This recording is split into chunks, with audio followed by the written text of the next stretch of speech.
while you're the membership coordinator, you've also been busy with members tabling at college campuses across the county. And how have your interactions been with students and staff? I think my favorite story to tell is like that when I'm talking to students, like usually a good segue into like someone who's like, I don't really know what socialism is like, okay, have you heard of Bernie Sanders? You know, because then you can start from there.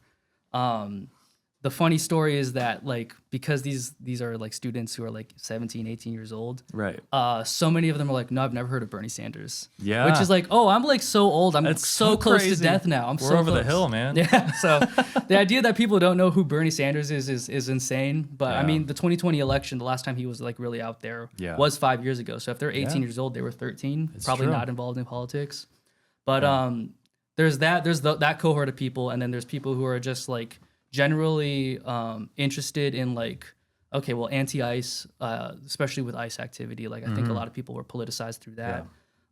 Especially going to like Oxnard College, like a lot of students there are they're migrants or children of migrants. They know people who are undocumented or are undocumented themselves.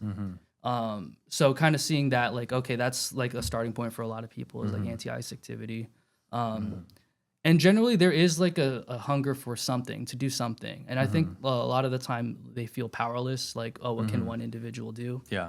And I think like reflecting on that, I think a lot of it has to do with the fact that we live in an individualistic society where it's all about like, oh, like, you know, the atomized person, like what can one person do? And then there's not really a broader like, oh, how do we look at ourselves in the context of other people, you know? Like the straw that broke the camel's back, it wasn't that one straw that did it. It's, you know, the accumulation of straws on the camel's back. So how can, I always try to like think of it like, how can I get someone on board with the idea that, how can you be the straw that breaks capitalism's back? You know, like, you know, maybe you're not the one that does it, but after enough people get on board, like that can happen. Right. Yeah. I mean, I'm an English major, and one of my favorite quotes regarding that is from Ursula Le Guin, where she said, capitalism is everywhere and it seems unstoppable, but so did the divine right of kings. And I think that is like, you know, people lived for generations thinking that the monarchy, the divine right of kings would never end. And then they thought that until it happened, you know, and revolutions across the Europe and, you know, Eastern Europe and everywhere, you know, threw off the crown. Eventually, you know, capitalism isn't a sustainable system. Eventually it's going to collapse. And depending on how it collapses is dependent on how organized the people are, right? And what is going to come after that. And, but that's, you know, that's long distance talking, you know, and it's important that we come together as communities and look after each other. And, you know, so you've been on campuses interacting with these students and you're also a graduate student yourself. Yeah. Do you get the sense that your fellow students have hope for the future? I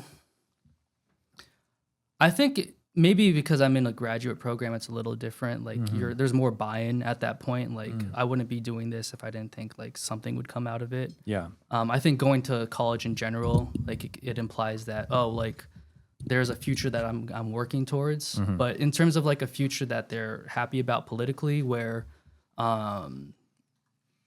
like, oh, like, you know, like, is ICE activity ever going to end? Like, is the American empire ever going to stop, you know, bombing other countries?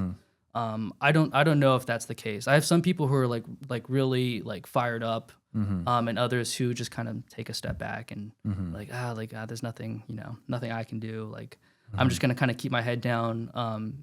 Typically it's, you know, it doesn't really affect them right now, or it doesn't affect them as strongly as like getting smacked in the face does, you know?